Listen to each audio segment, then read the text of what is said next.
sit down with Damon today, I can tell that he is nervous, but grateful that each and every one of you made time to be here tonight.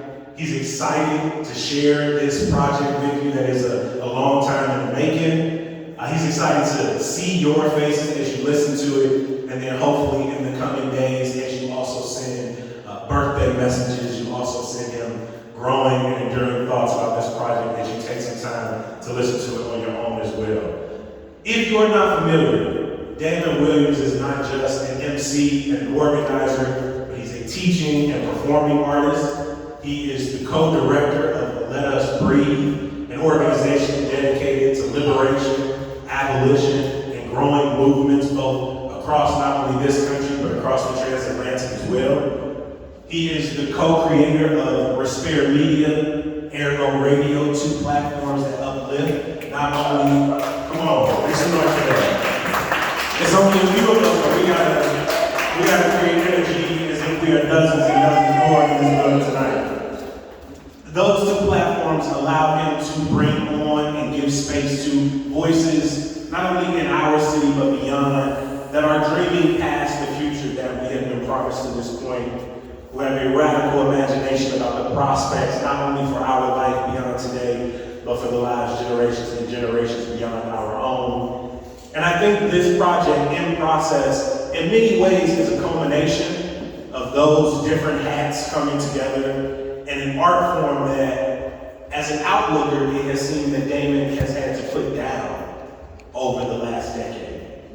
And to see him returning to this passion in this way with you all and with this 9-track project, I am excited to be here and to experience it with him. So without further ado, y'all make some noise for Damon Williams.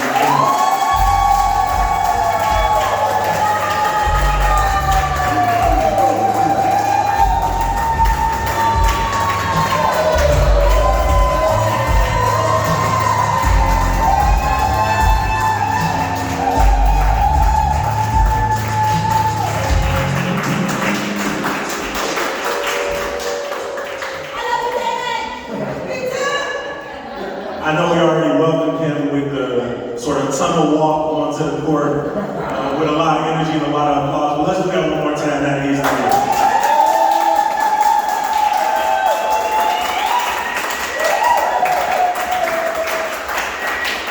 We're going to do things a little bit different from the run of the show because I had a couple of questions that I wanted to get out before we jump into listening to this project.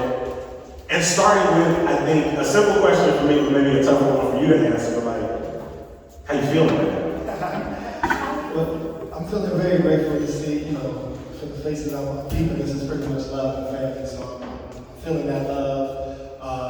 It's definitely been a long journey. Today was a little bit of a snafu, had a technical difficulty, so the project was supposed to be live at midnight, and it was sprinkled through the different platforms over the next day or so. So that took a little bit of like went out of myself, if I'm being honest, but it's a continued part of the process. We're excited to be here to listen to this project with you. And hopefully in the coming days, each of you will be able to enjoy it on your own. Give it the car test, give it the headphone test, play it through your phone, play it through your speakers, and then send back your love, send back your thoughts. Before we jump into this project, I made a comment right before you came out here, and it's for people who may have been following your journey for longer than the last few years, over a decade. They know that this, while an important project to you, was not your first. That music is not something you've just picked up in the last few years as you kind of grow your own personal creative exploration, but something that has long been in you, something you've done since you were very young. But I want to ask a particular question because I want to know, as we go into listening to this project, can you explain to the people what is April Fools? April's Fools. And how is the Damon we hear from this project different? How has he grown since those early days of Fool's Paradise? That's a good question. So for those who have found me on social media, my handle is Damon AF, and a lot of my strangers think it's Damon's fucking on me. And I guess I invite that confusion, but it's Damon and April Fools. So April Fools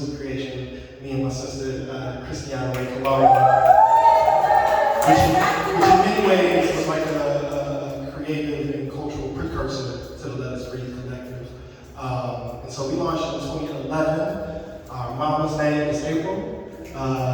Many of y'all now know her as Peaches since Marie is coming to the world. And April is born on April Fool's Day. And so Christiana and I, with all of our big words, are April's fools, literally. And so together, we worked and created this poetic hip-hop fusion. And not only, we released about 13, 15 tracks over a 2-year span, but really what was built in that was the muscle of making space to gather with folks. And so, in addition to being, actually the studio process was probably the shortest, when we spent most of our time, and it was the video production, was the release part, was creating these spaces, was, this is back in the day of jungle juice creation, so, $5 parties with Kool-Aid. And so it was an honor because many of our first shows, we had some of the greatest artists in the city on. Pivot would tell you they're performing tomorrow at Millennium Park. The first Pivot show was an April Fool's show. We had No Name on. We had shows with Nick Jenkins. We had Jeff C. We had Jamila back on Mount Otis days, and Avery R. Young. So, really gathering and cultivating a space that then led to, we're going to activate this towards more political, social aims. And I think the difference is, one, creating independently. I think in many ways I depended on Christiana to create the vehicle and try to bring creative energy into that vehicle. And so having to build the vehicle myself is a shift. And then just as a writer, as a thinker, just much more grounded in my principles. And so, this is like early Twitter days, and so it was like cool to be contradictory, or cool to, say things tongue-in-cheek but not really thinking through the implications because it fits in a space. So I think I've grown as a writer. I think I am now who I want to be. And so I think that comes through. And just also the last years of what's happening in the world and a deeper responsibility and communication with things. And also I think I'm much less naive and cheery. So being able to still access some of the energy and brightness that we have, and also hold a little bit wider of my experience and the human experience as a person, and definitely as an artist. Go ahead. We're going to jump into the project soon, but I did want to say, as I listened through it, I greatly desire to go back and re-listen and revisit some of those early tracks and to hear how you have processed through angst and that naivety you speak of, how you have sort of opened up yourself in your music, how you seem to be more vulnerable, how you're further exploring your own humanity in these tracks. You're allowing yourself to also lean into some, I won't call it nihilism at times, but some frustration, right? Some aggression, some poignant aggression or frustration. But the plan tonight is we're going to listen to 3 of the songs, then we're going to sit back and kind of explore a little bit of that soundscape, talk through a couple of questions, then jump into another 3, rinse and repeat, 3 more, rinse, and then we'll open it up to the floor. And in that last session, we really want to take in your questions, your thoughts, your experiences moving through these tracks, which I know you've been waiting a very long time to get to the people, so I won't hold us up any longer. Again, y'all, make some noise today. Make some noise.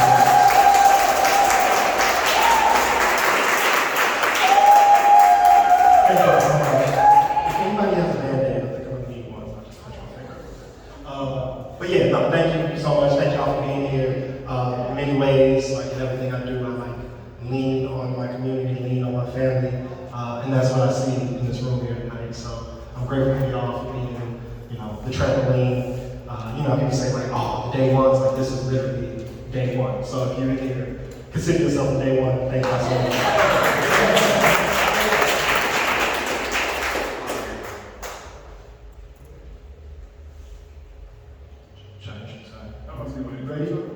So the project's called In Process. It's 9 tracks, and this first song, this intro, is called Alignment.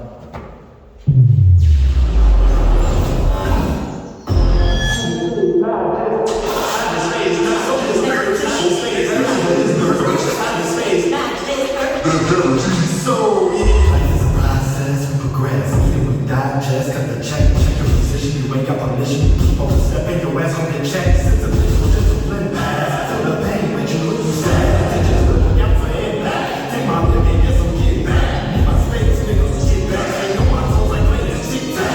Exit home, let it go. Purge enthusiasm, get you to the curb. In a piece of nine, disturbed. So connected to the universe. Not the space, not just earth. The paradiso is earth. Mindless, something timeless. Can you humble your fucking conscience? That is no into what we're fighting. Power struggles in my life. Sisters got back like a fucking knife. That remind me our niggas dying. Up the bounty, but we'll never find it. In another life, comparing findings. But continue, we can never stop. Ain't no such thing as a clever cop. Keep pushing for a better spot. I'm forever tethered to a weather cloud. We got in mind to continue on. When I'm swinging like a pendulum. We ain't going for the minimum. Shit gets sticky like a syllable.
So that's the final. And if I got it correct, we're heading into one of the maybe familiar folks who have been tapped in. But this is my first single off the project, Messy Moments.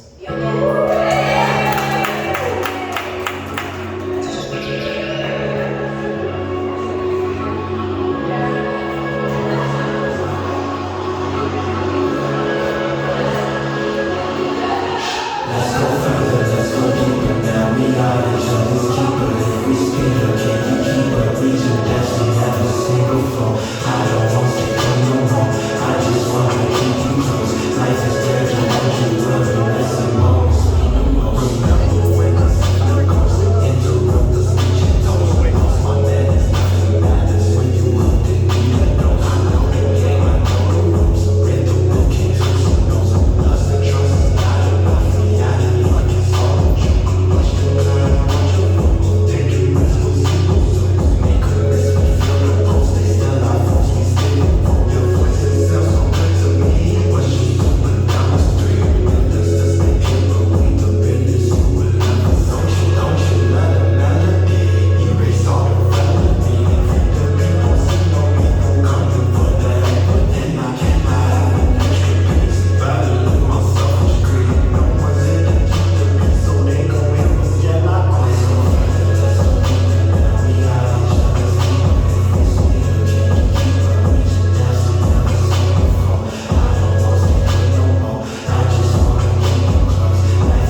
So this next one, I think, may be in the run of my mom and dad's favorite song.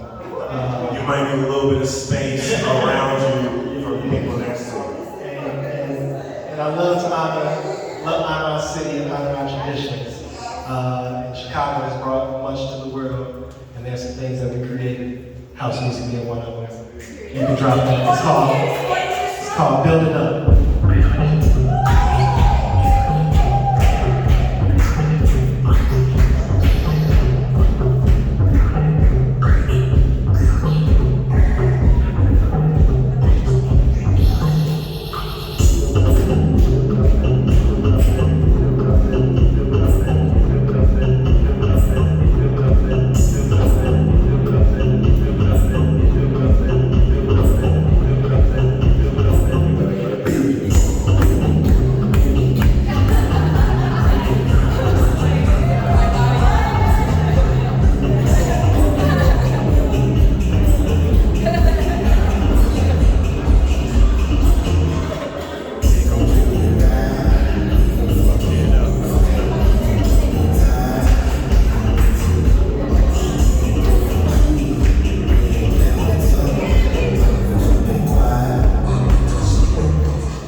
from Chicago. It's a lot of places to be black from.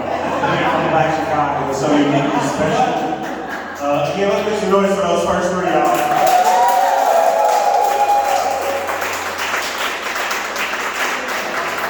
So I've been sitting with these songs for a little bit, nowhere near as long as Damon and those closest to him. But these first three, because I also knew we were going to go like 3, 3, 3. And as a storyteller, I start trying to find patterns, maybe where there are no patterns.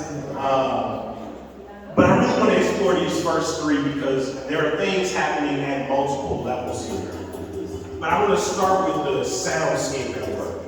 And it's not a chicken or an egg question, but I want to know because they're each so intentional, right? At least from my vantage point, alignment feels like a treatise, right? Like a gladiator coming out, looking up at the sort of emperors in the white face, and sort of, right? I'm pretty much biting the trailer for gladiators. But you know what I'm saying? Like, I was playing the clips from movies like that in my head while I was listening to it, where his messy moments felt like slow motion on Lakeshore Drive and a big body, right? Underneath it, of course, it feels like a rejection of like disposability. We'll get to that. And then this third one, build it up, there's a clear house vibe there. Like when you are creating these songs, do the beats come first? Do the themes that you're trying to hit, the feeling you're trying to create come first? Or is there a sort of process between the two?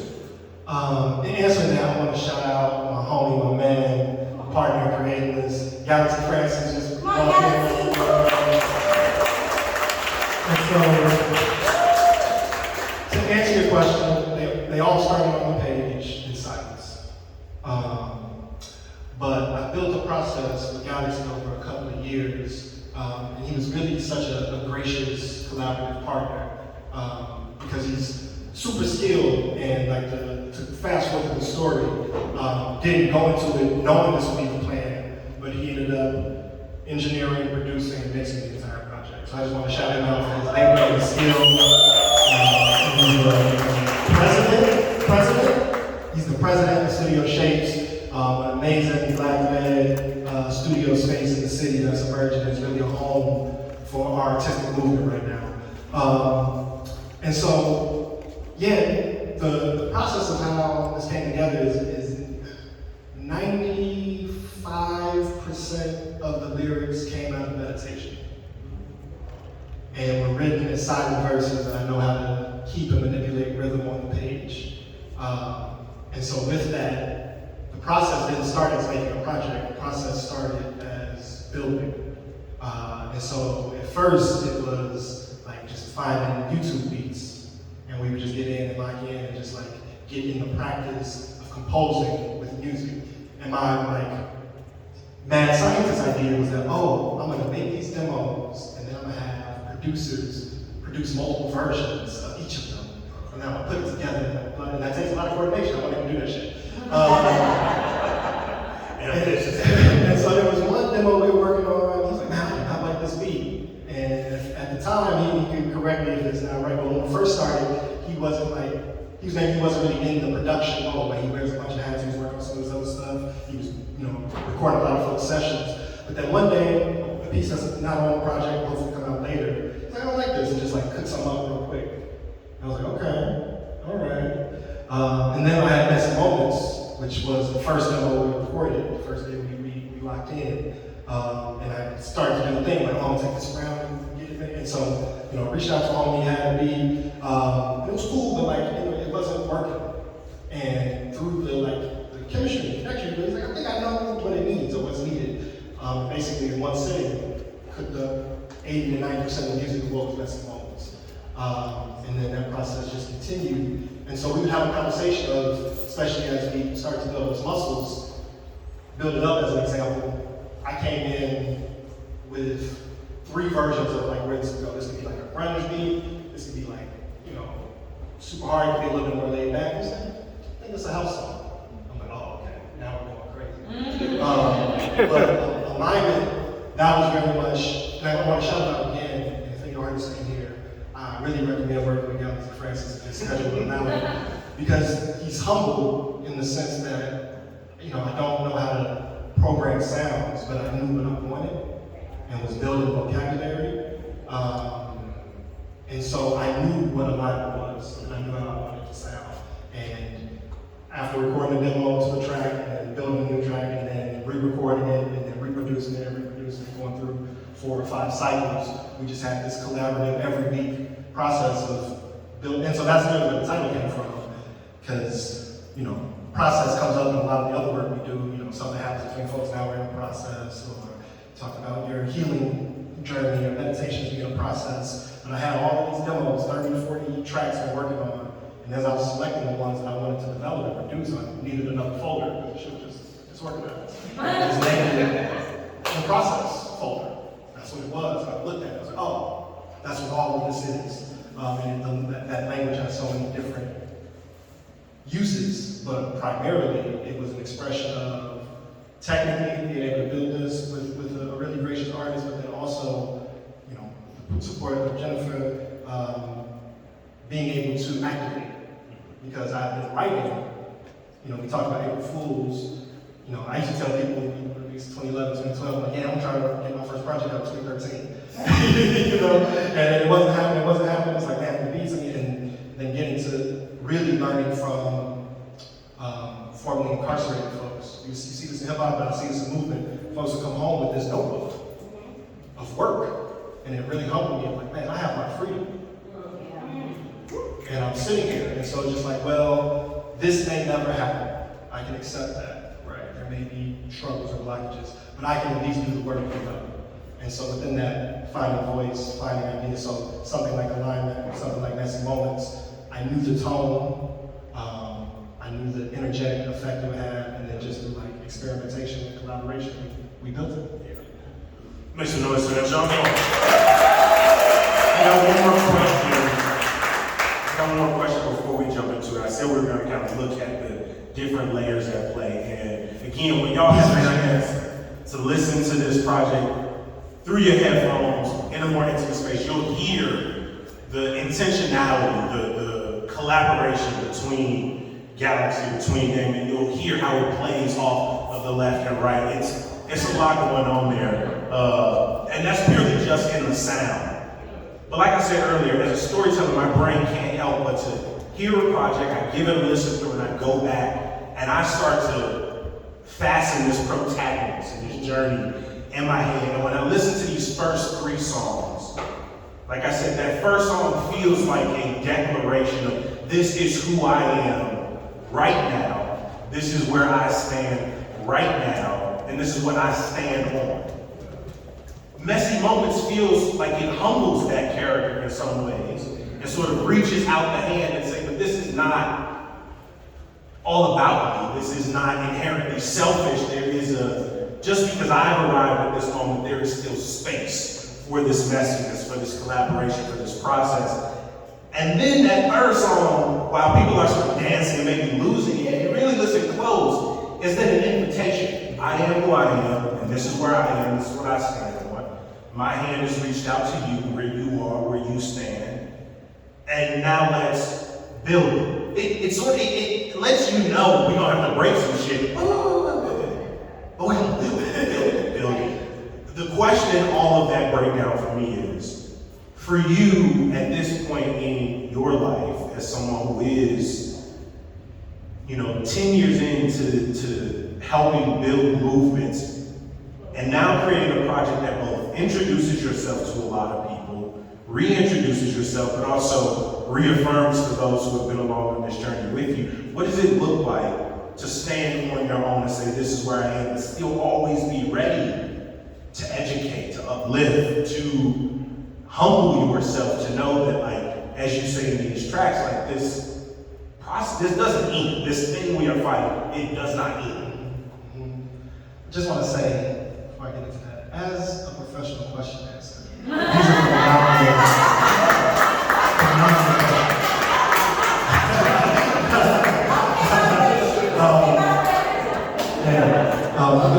the first thing that comes to that is one of the struggles of this journey is a battle of individualism. And I feel very comfortable of I've shed that. That's what American society is all built on. You are one thing separate from the whole. That's literally what the etymology for individual means. One divided from all. And I don't think that's our truth. And so these last 10 years has been a personal and a collective struggle for the collective, for a common, for a public. And within that, one of the primary principles is sacrifice. But a thing that I had to learn is my or no one's existence should or can be sacrificial. And so it's a tension, especially, as a dude in a movement space that is mostly built by women in film and non-binary folks, and people who can't talk as good or have, been on camera sets. There's a lot of things that I bring that can be actually counter to what our collective space needs. And I've been aware of that the entire time.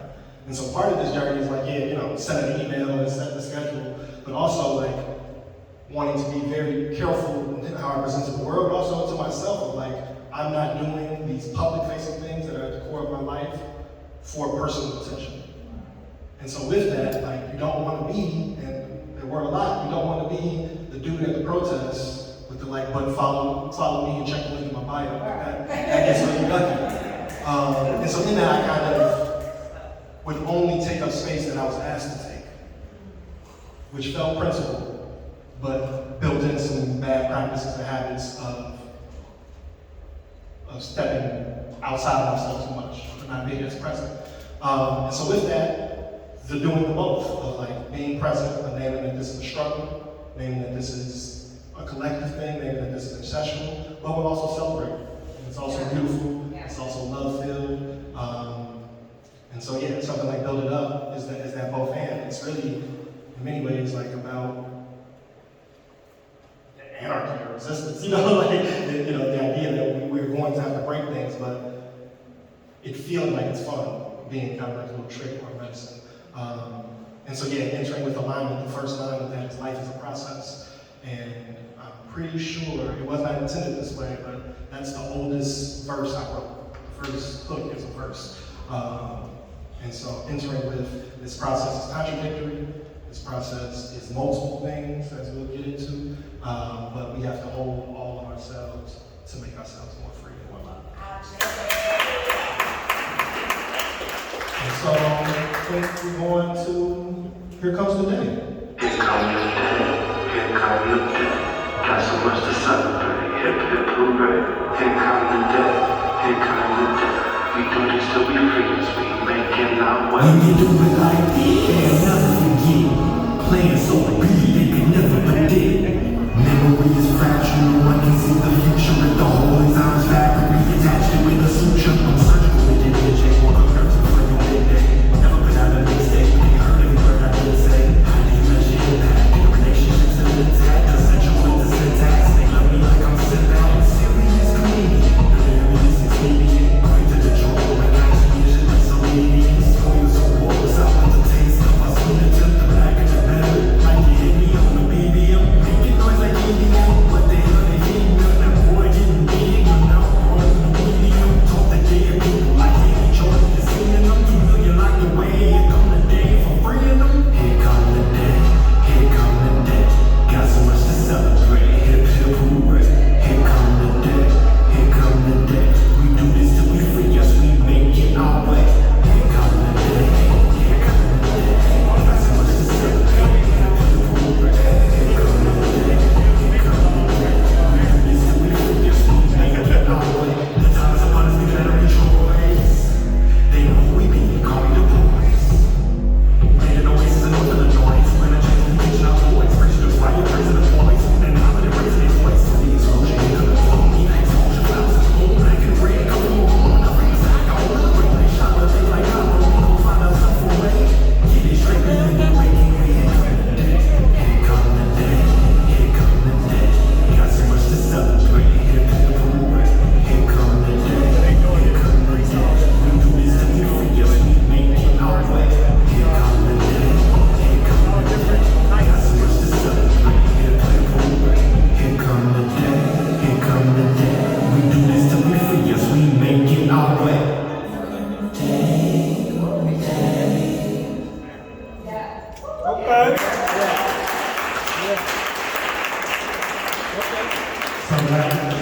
Also make some noise for DJ Kobe. And this next one is called Multiplicity. It's all happening at once.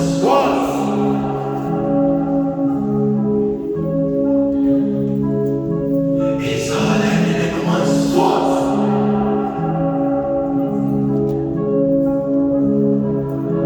It's all happening at once. It's all going down. Coming and going.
That was Multiplicity. Now we're gonna get to the second single off the project, which some of y'all know, many of y'all were in the video. But so we have a fun here, so we teach y'all something. I say, everything is decent. Decent. Everything is decent. Everything is decent. Everything is decent. One more time, everything is decent. Everything is decent. All right, you can drop that.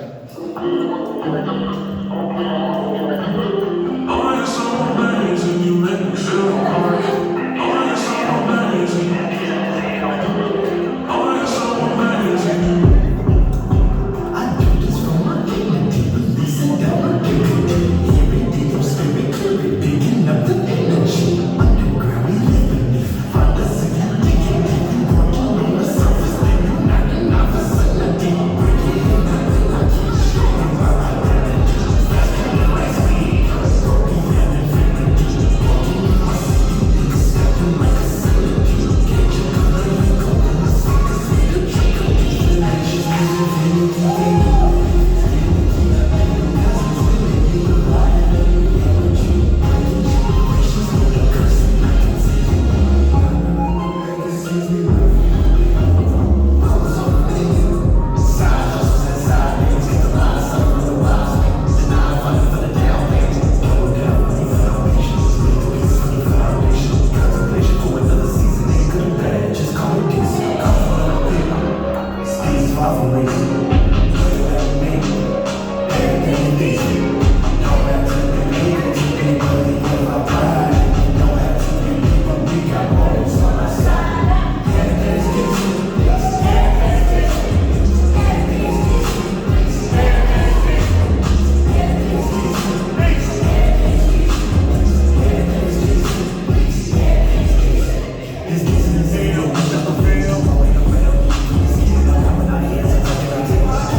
Just getting here, welcome, welcome. We already made our way through 6 tracks to this point. We listened to Alignment, Make Some Noise. We listened to Messy Moments. We got out here and danced to build it up. And then we just moved through Here Comes the Day, Multiplicity, and Decent. All right, make some noise, y'all.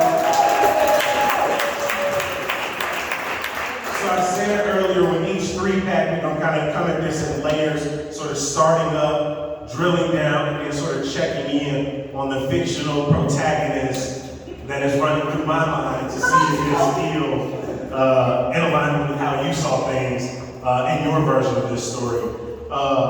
First, I want to start with the sound of these 3, because coming out of house, we moved a little bit, at times a little more ominous.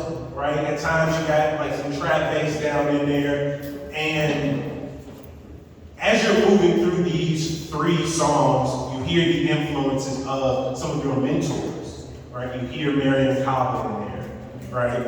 You hear organizers that you've worked with. And so when you are writing songs like these 3, like how are you deciding like how much to lean into sort of the message that you are not only comfortable with, but you have, in some ways, you've done before in different spaces through oratory, through keynote, through filmmaking, what does it mean to take these messages and now move them through music in this way, especially as you lean into sometimes aggressive, slightly frustrated parts of the cycle? Another great question. So that, I mean, that's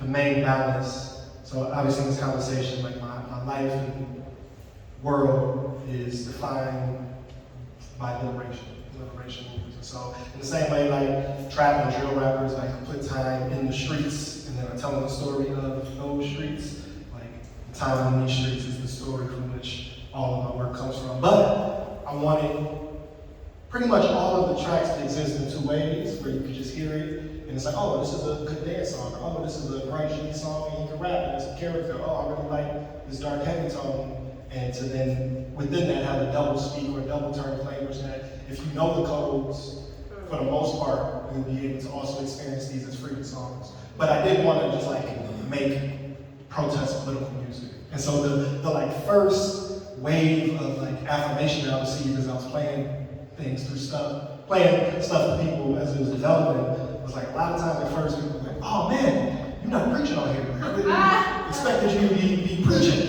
And I guess, that's how I come off, and that was really important to me. That's like the number one thing I want to make sure. It's like, I give speeches. I don't need to put a speech in a song. If you want to get speechy, I go and make a speech. I'm working as a writer. It's like, I want to do an essay, that's what that form is for. So I want to make sure all of these pieces, there was no barrier, or you didn't already have to agree or already have to be in the space to be able to receive it.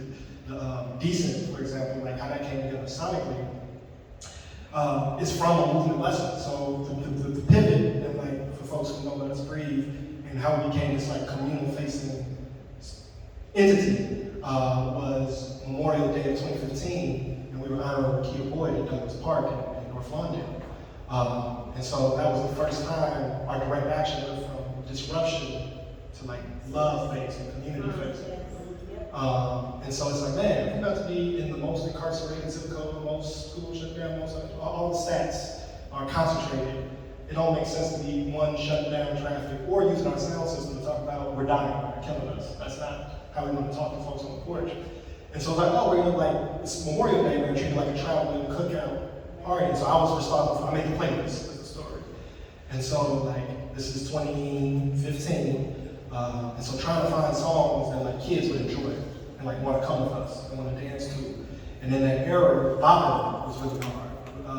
And there's also like some footwork elements. So trying to reach these Chicago points, it's like, oh, if we were to theoretically be in that same space, I want a track where a kid could hear it and not even know what the song is and just have a little like wiggle and want to come and sing.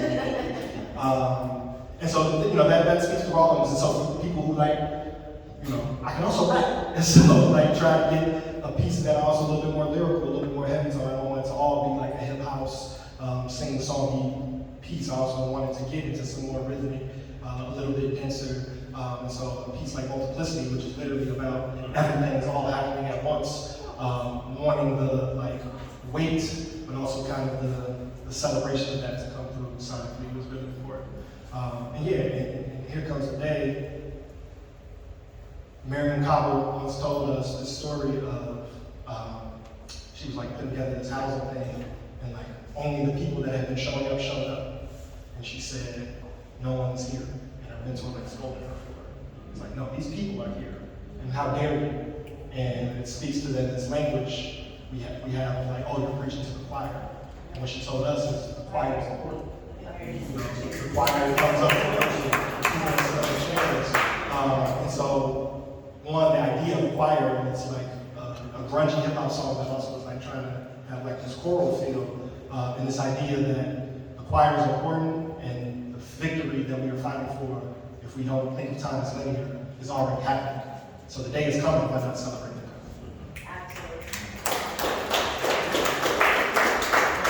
Before we get back to the tracks, I'm going to check in on that protagonist. If you're just getting here, through the first three songs, I sort of described them as that first one is really Damon as protagonist, sort of standing on who he is in this moment. That second song, Messy Moment's really offering a hand out, build it up, really sort of introducing to what the lesson here, and what the mission statement is here, like, and how we move about it with love, with culture, with celebration.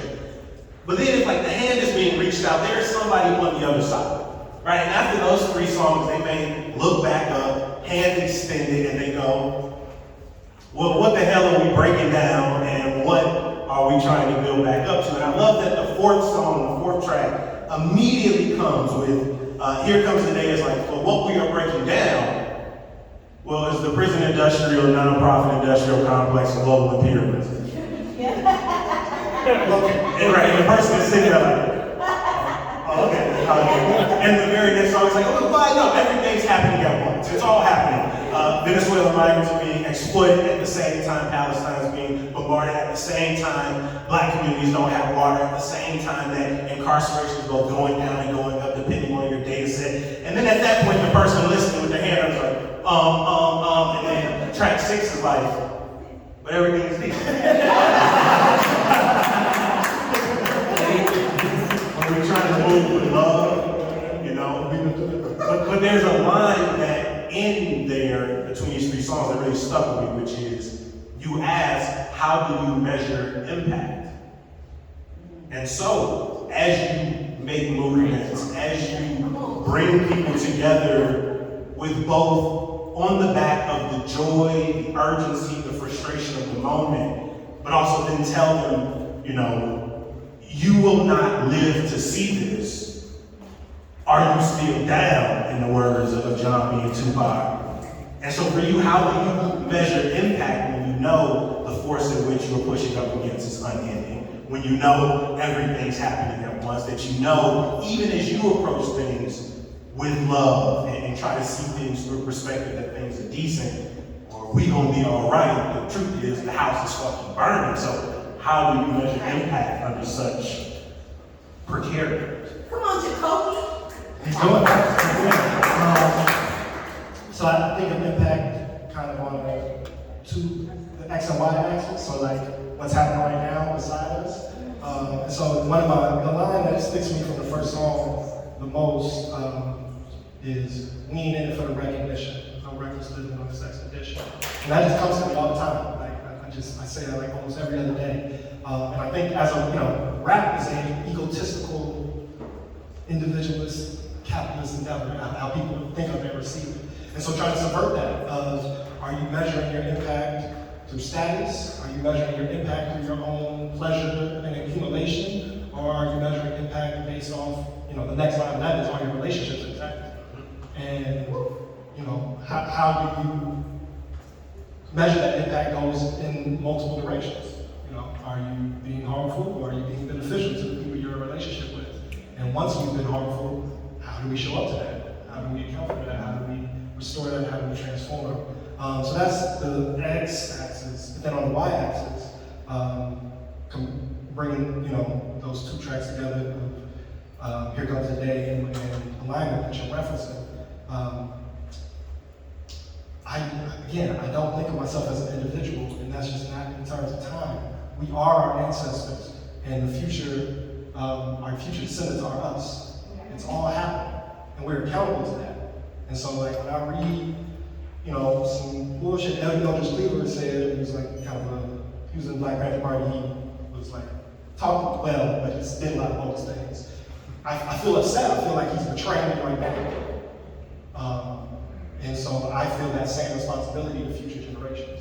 And I think about what the Boggs from Detroit, the Human Grace and Boggs, and the love that they put into their work, and how that shapes my whole sense of self every day. And that's the type of impact that I want to have for somebody 40 years from now, who picks up, these recordings, not this book, that record, the record of us.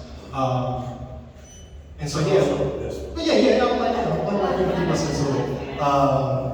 And so just thinking of impact as a temporal thing that's happening right now, but also a multi-generational thing.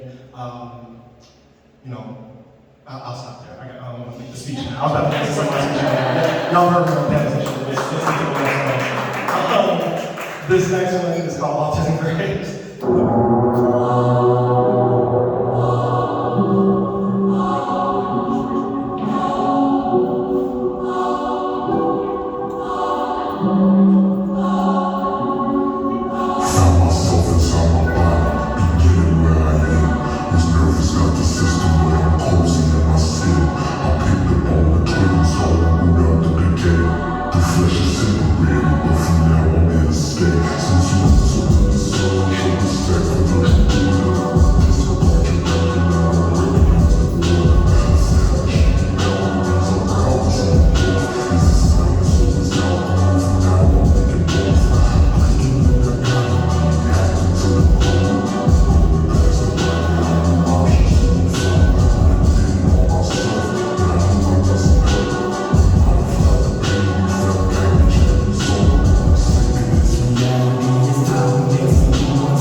This next one is Feel the Urge. Feel the urge, I feel the urge, feel the urge, feel the urge, what's the urge?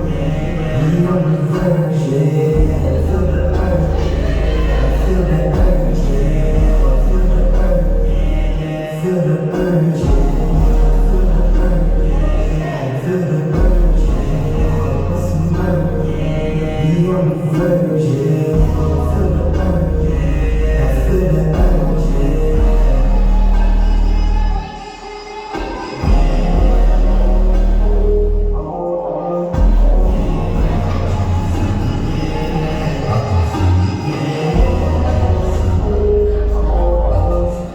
Yo, that's for my frequencies. Burning for the special treatment. Satisfied, get special pace. Get them high, get rich. You know what I'm on this side. Stretching 7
close to you and watch them watch you. That's been particularly special. I was wondering how, like, you, open up your hand and then watching your hands go. I'm like, that's how, let your hands go. Let your hands go. As we move through these last three songs, before I get into the checking in with our character, we talked a lot in those first three songs about sound, how you put this production together, how it feels in many ways married to the messages in a way that's more than finding a YouTube beat or finding a producer with a good beat, choosing it, writing to it. They feel coupled together. And then in those next three songs, we focused a little bit in on impact of message, crafting message. What does it mean to take time to check in on your own growth, humble yourself in conversation with others? But in these last three, I think they really exemplify how much fun you have with playing with your own instrument and your own voice. I mean, even just in track 6, you had 5, 6 different places that your voice sat in. So can you talk me through that process? What was it like exploring these different versions of yourself, these different personas, these different feelings in such an embodied way? Again, just on the road. Autism Graves, really wanted to, the first verse felt more like a poem as I wrote it, and so wanting it to feel transcendent and kind of like we're in a seance. And so, the verse was just written, the first verse and the last verse was written for a song I thought I was working on with someone else, and I just felt them together, and I wanted more dynamics, and also wanted it to feel otherworldly, to feel spiritual, to feel reflective, to feel scary a little bit, because life is that. And so to play with the screwed up voice, to make the message different and make it like a spirit coming through a seance, the intention there. And then the last two, I'm in no way a singer, but in working to be melodic or a vocal performer. And again, shout out to Galaxy for really being a partner coach in putting it together. But wanting to feel the urge to make this revolutionary journey feel sexy. There was some 808s in there. Again, I feel so good. And then once I had the hook of the refrain for that last song, Unrecognizable, came to Galaxy and was like, man, I hear this 3 different ways. And he was like, okay, do it. And let's do all of them. And so, I was like, I hear this kind of as a soul song. I hear it as this dance song. I was hearing kind of like a folk song. It can go all these directions. And I think the soundscape that we were able to build really encapsulated the journey through all that, which is basically all of the album, all of the project in that piece as a way to close us out and to, also self-affirm.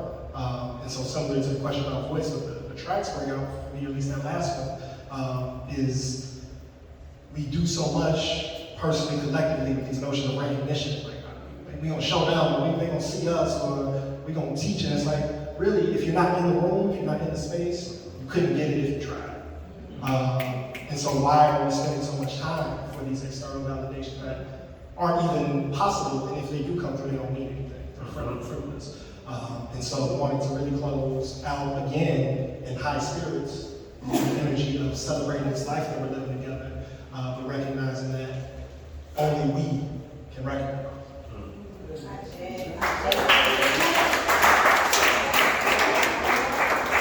The first time I listened to Altars and Graves, I think I wrote down the word ominous the first time, right? It's a song that it works to try and spook you between the voice, where the track enters. But if you sit with it longer, you realize that maybe initial fear you may feel or perceive really is just like a boundary and like a barrier to tradition. And I love that you use the word seance, because as we check back in with the protagonist moving through my head. Last we saw them, they were sort of kind of drowned in the multitudes, right?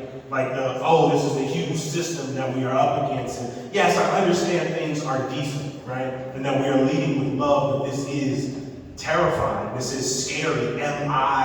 Are we as individuals capable? In altars and graves, again, reaffirms that we are not individuals. This idea that, like, the altar and grave, they don't work simply to like kind of reaffirm this binary of like life and death. They more or less work together to talk about a continuum. Like that the grave is there to become an altar. The altar is a celebration for us to sort of remember, live in, be birthed from. And it's sort of this cycle that moves. And this sort of seance, this tradition that may pull you out in a spiritual way, it feels that by the time we then get to feel the urge, this song puts us back in our body. Tells us it's okay to be in our body, to feel the body we are in, love the body we in, lead through passion, lead through sensuality, like lead through acceptance of self, of others, and explore this collective. And by the end, unrecognizable then feels like we are back in the streets, but not gladiator to public, or not hand in hand, but as you said in the beginning, as one. And so for you, talk me through, now that we've sort of watched this protagonist move, the anxiety of being said protagonist. Because as much as you talk about the collective and being a part of what was and what is, we do sit in this moment. And for you to give your art, right? This isn't our art in the creation of it as much as it is now our art in the receiving of it. So talk about what it means to kind of walk that journey, put these songs together, tell that story in a way that does give space for a false individuality, but one that I think is necessary to fully come in contact with the collective. I guess intend for the project itself, but the process to be a testimony. And I think no matter what your North Star is, we all need practices that humanize us. So whether that's your yoga, whether that's your writing, whether that's child and elder care, whatever it is that sparks passion, it is a need. And many times those passions are not linear. And we live in a capitalist society that extracts our time and our labor, and we can't really focus on what we need to be. And so, for me, I did not know if I could ever exist. I did not know if I could ever actualize this state of being that I knew was within me. And it was scary, and I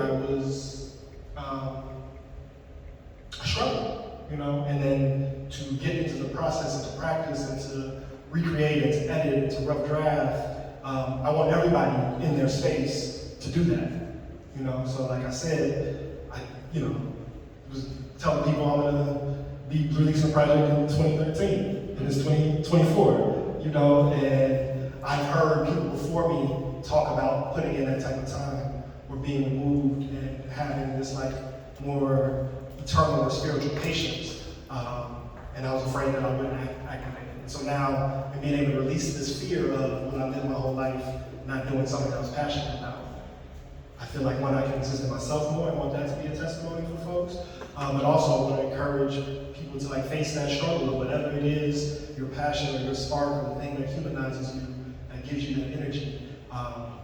Really embrace the difficulties of getting to that, because that changes our capacity. All of that. Before we get into the audience Q&A, I did have one more question. And partly it was fashioned by listening to some of April Fools, listening to some of that young Damon 10 years ago. And one thing that maybe my ear is untrained to in this project, and I want you to offer clarity to, it feels that you explore a lot of emotions, internally, externally, with others.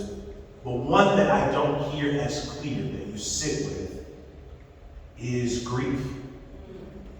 Early on in one of the songs you say, the fight wasn't fair, too many killed, no time for despair, we got too much to do.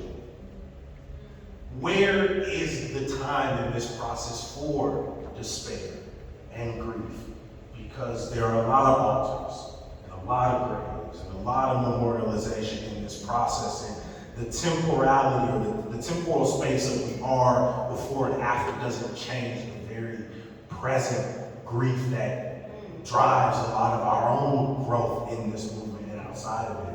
And so how did that part of your growth from April Fools to now in process, how have you made space for that as well?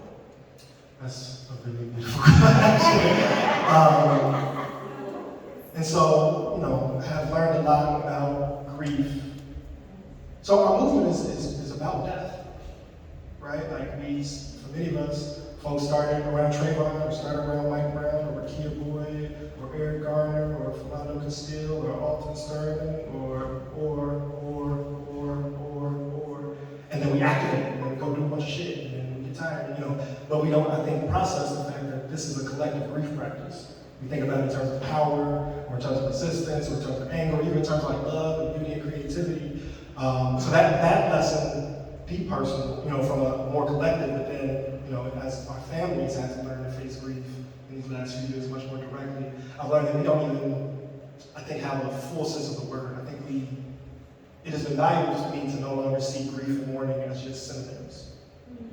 Like mourning and sadness and the feeling that comes from loss is a thing. Grief is a process. Right. Grief is what we do. And so that looks different in a bunch of different cultural containers. And, again, through the leadership and the spirit of our sister, have really gone through the portal of learning what it means to grieve. And that grief is not only around human mortality. I had to grieve today the moment of this. I wanted the project to be out. And I planned a very long time for people to have heard it and come in and get the thing together. And that was really painful.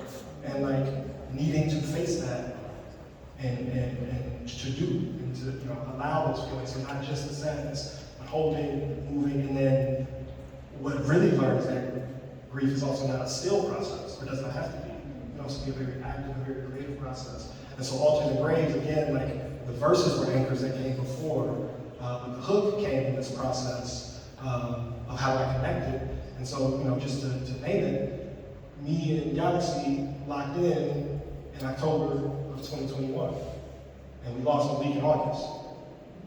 And so, in writing that piece, I'm probably 4 to 6 months out of, our family, our community, our organization, our movement really being,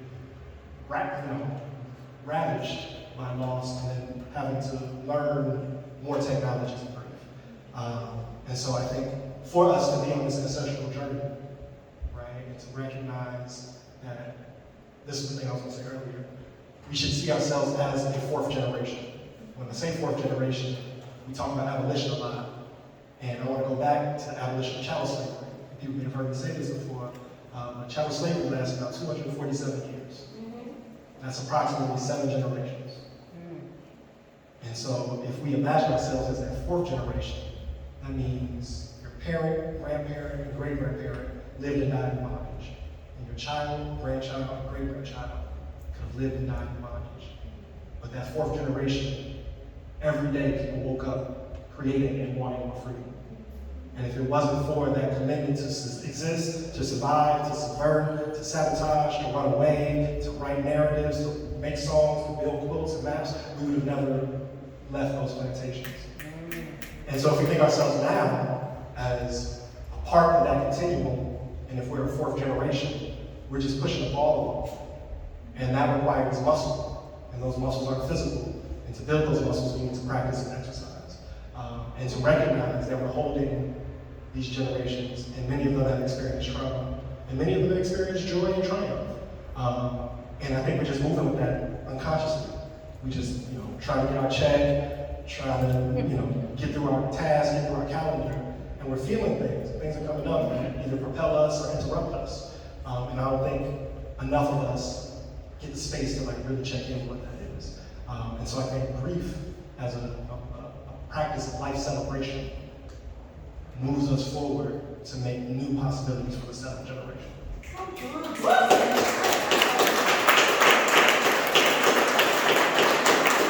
So at the time, we want to hold space to check in with the audience and receive all of you all's questions at this time. So Damon is going to be answering them, but I'll sort of look around and point out some folks as they come up. Feel free to throw your hands if you got one.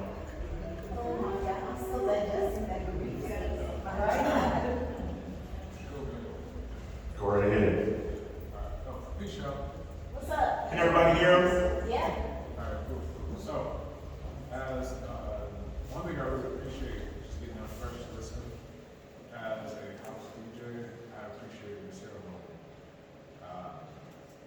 I can clearly hear influence, not only just the music, but also just the ceremony of the house, and how you start off with the invite, but also gradually the education of, and this is giving you the authority to feel, to receive, to dance. That's like one of the best things to see when people improve into your music.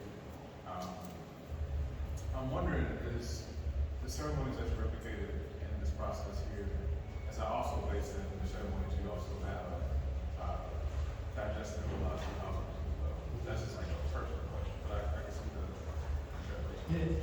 So, yes, thank you for that. You know, our Can you co- restate the question? I heard what I heard from it.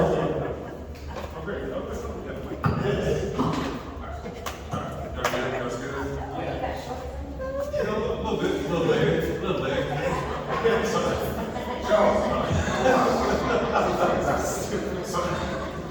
So my question for Damon was, I guess to give more context, is that just recognizing the ceremony through the music, which is something I really appreciate as a house DJ, because the ceremony is so important. It's hard, I would just say real quick, it's hard to not want to play music to get y'all moving immediately when y'all walk through the door, but there's always that invite that's so rude to say, you know what, feel free, feel good, let me talk to you, let me sing your message first, let me be the indicator of this time first. So I was asking Damon, was the ceremonies experience through house music also translates to your project? Is that something that you like to emulate through the process and practice? Yeah, you know, I think it would be, thank you for that. I think ceremony is really important. The house tradition is really important. I think it would not be appropriate for me to call myself a house head, but I love all of Black cultural tradition, but specifically cultural tradition of Black Chicago. So my dad actually, before he was a comedian, made a couple of hip house tracks. So it hit me a little bit. And then also seeing like, you know, as, you know, hip hop and trap and like the things that are supposed to move us were just a little low vibrational, low frequency. Because when we would create jam sessions or like house and house body movement, I saw as like the ultimate expression of freedom. And so one wanted to connect to Chicago, one the city to feel a part of it, to feel more a part of the city. But yes, you know, the ultimate expression of freedom is movement. And so again, I didn't want to make a book. I wanted to write a book later. And so I don't want folks just to be still or just to be heavy or just to be inundated with ideas. I want folks to commune with it. And I think there's not many traditions in the world like house music that has made moving together possible. Anyone else? Over there? Question. What does your generation wish that your dad's generation did more? What does my generation wish my dad's generation did more of? Or boomers in general? Just Boomers in general. One thing that comes up was like a kind of false complacency and victory. So, you know, the 60s and 70s brought about a lot of structural transformational change, and we started teaching the air quote civil rights movement as something that was won and was over. And then there was this like hustle that was, you know, as neoliberalism came in, and like it became this like now we're inside, let's try to get to the top floor. And I think in that, a lot of the collective project on a popular sense got left behind. And so I wish that there were a lot of spaces, there were a lot of organizations that were allowed to fall apart and die. And I wish that they were steward it better. And even things have to end, so transition can be needed. But I had to go and search for a legacy and tradition. And I hope our generation can hand over or bestow a legacy or tradition that doesn't have to be researched or feel like there was a gap. So yeah, just like the continuum, I feel got broke a little bit. And it wasn't y'all fault. It was, go and tell all the things around the ring and the crowd. I was gonna say that's a 3-paragraph statement that translates to fuck ring and the bad boy area, y'all can do that was a lot. So yeah, Melissa. Hi, I love you so much. It's such beautiful artistry. I'm wondering, and you spoke a little bit about this early on, is reconciling industry with artistry. What is your version of success with this piece that speaks to an artistry that is connected to social justice movements, but very much a part of your art? And so how do you transmute that into something that is a product or at least a piece? And then how do you want that to move in a version that feels successful to you? Yeah, thank you so much for that. At a very basic level, so far, including this exercise right here, only people who have engaged it, or the only way people have engaged it is out of support or love of me. And I appreciate that, but I'm really looking forward to that next level of where we don't need to be in the same room, we don't need to have each other's numbers, or if we do, beyond just like, oh, I'm coming to Damon's thing, but I'm listening to what he sent me, creating their own relationship with the work. And so I'm really, the most level of success, this way I count like a project or an artist. If you got 4 songs that I kind of want to always listen to, that like go into my forever playlist, and I rock with you. And so there's 9 tracks, and so I feel like mathematically, if folks just all find their 4 and live with it, have a relationship, talk to people about it, that feels like a huge success. But I want to move through the world a little bit more, and I want this to be a vehicle for that. We just been touring this film on the experiments and we're able to see these pockets. The director is right there, Kyle Eisen. Shout out to Soapbox. We're able to see all these pockets in these different cities. At a certain point, that film will not be new anymore. So what does it look like to connect St. Louis to Milwaukee, to the Bay, to Minneapolis, where also these uprisings that were taking place, but it not be a rally or a gathering. And so I don't have like deep aspirations of penetrating the music industry, but I would like to access it. And I would like to be in space just as a music artist, nobody ever know none of this, to just like dance and move and like the raps. But most importantly, I want to be able to move through the freedom pathways that I've been being. How can we help with that? Thank you so much. So like y'all are like my first street team. So I guess that the ask would be to, when you see the content, like, the resharing, but to that first part of the answer, like not just like, oh, this is nice, like the way that I find. So when Kendrick dropped Section 80, my like brother, cousin, Glenn and Melvin right here, and they'll remember like for a year I was introducing Section 80. Yeah. It's like sit down, you have to listen to it. And I would curate it. It's like, all right, first we're gonna listen to Blowing High, then we're gonna listen to Rick and Morty, then I'm gonna start from the beginning, and then we're gonna go through it now, you know what's happening. And that's like the type of, so I don't expect double XL, to Showing be, people through your work but- and curating experience for sure. Yeah, and we built communication channels, right? So we know we can move people, we know we can turn folks out, and so I hope that this is something that y'all as my community want to offer to people y'all know and care about. Y'all, can we get another round of applause for Damon? Everybody who made it tonight. Thanks to our DJ. We want to thank the Epiphany Center for the Arts. Though we're going to get into the Q&A section, feel free to come up to, I'm going to offer his time. Feel free to come up to the stage now and offer more questions. But again, round of applause for this project. I just want to say thank y'all so much for coming out. A lot of y'all have a lot of support and influence. I really appreciate it. This means a lot to me. Thank y'all for being in the process, and let's continue to work together.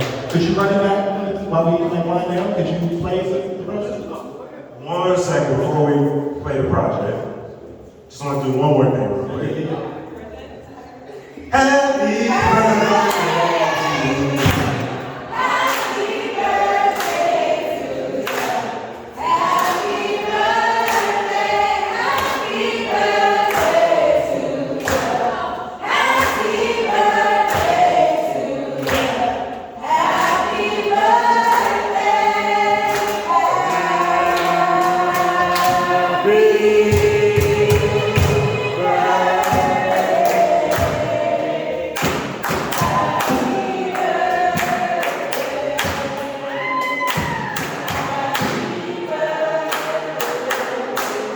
Thank you.